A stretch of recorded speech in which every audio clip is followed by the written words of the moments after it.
2 года назад за счет средств инвестпрограммы социально-экономического развития Абхазии здесь начались работы по реконструкции и капитальному ремонту подстанции Гагра-1.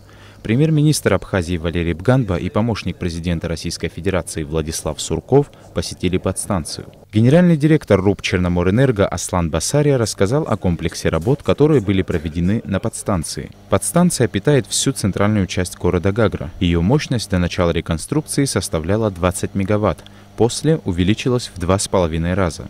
Подробно о работах на подстанции рассказал начальник группы подстанции Гагрского района РУП «Черноморэнерго» Георгий Гаспарян. Нами была построена полностью с нуля заново новая подстанция. Подстанция примерно обошлось строительство порядка 150-160 миллионов рублей. Все оборудование самое современное. Вот сейчас полностью она работает под нагрузкой, то есть все оборудование в работе. Вот как вы могли заметить, значит, все совершенно новое. Также Валерий Бганба и Владислав Сурков посетили Лыхнинскую среднюю школу имени Платона Шекрыл, в которой был проведен капитальный ремонт. Школу восстановили в рамках инвестпрограммы социально-экономического развития Абхазии. Директор школы Изольда Чичпа рассказала историю учебного заведения. Инспектирующим показали отремонтированные классы, спортзал и актовый зал. Здание Лыхнинской средней школы было открыто в 1981 году. С тех пор в школе не проводился капитальный ремонт.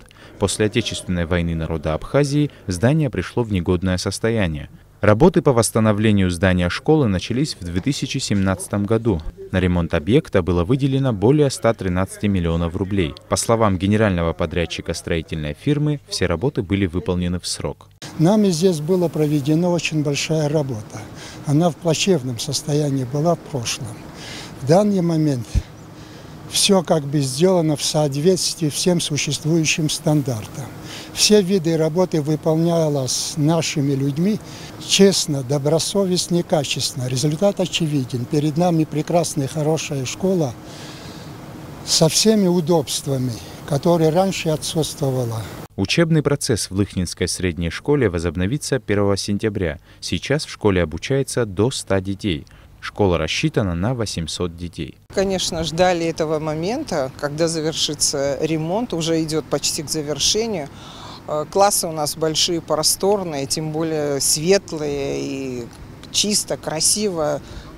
Светло, хорошо, и дети наши иногда приходят на экскурсию, смотрят, на какой же стадии находится ремонт, пойдем ли мы в школу 1 сентября. И как дети, и мы сами, конечно же, взрослые учителя, за это мы переживали.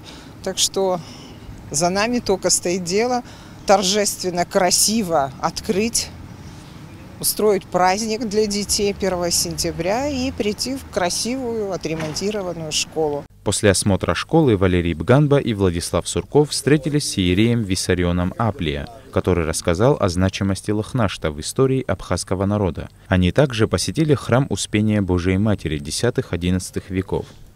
Сейджар Салия, Алексей Гухава, Томас Чиковани, Абхазское телевидение.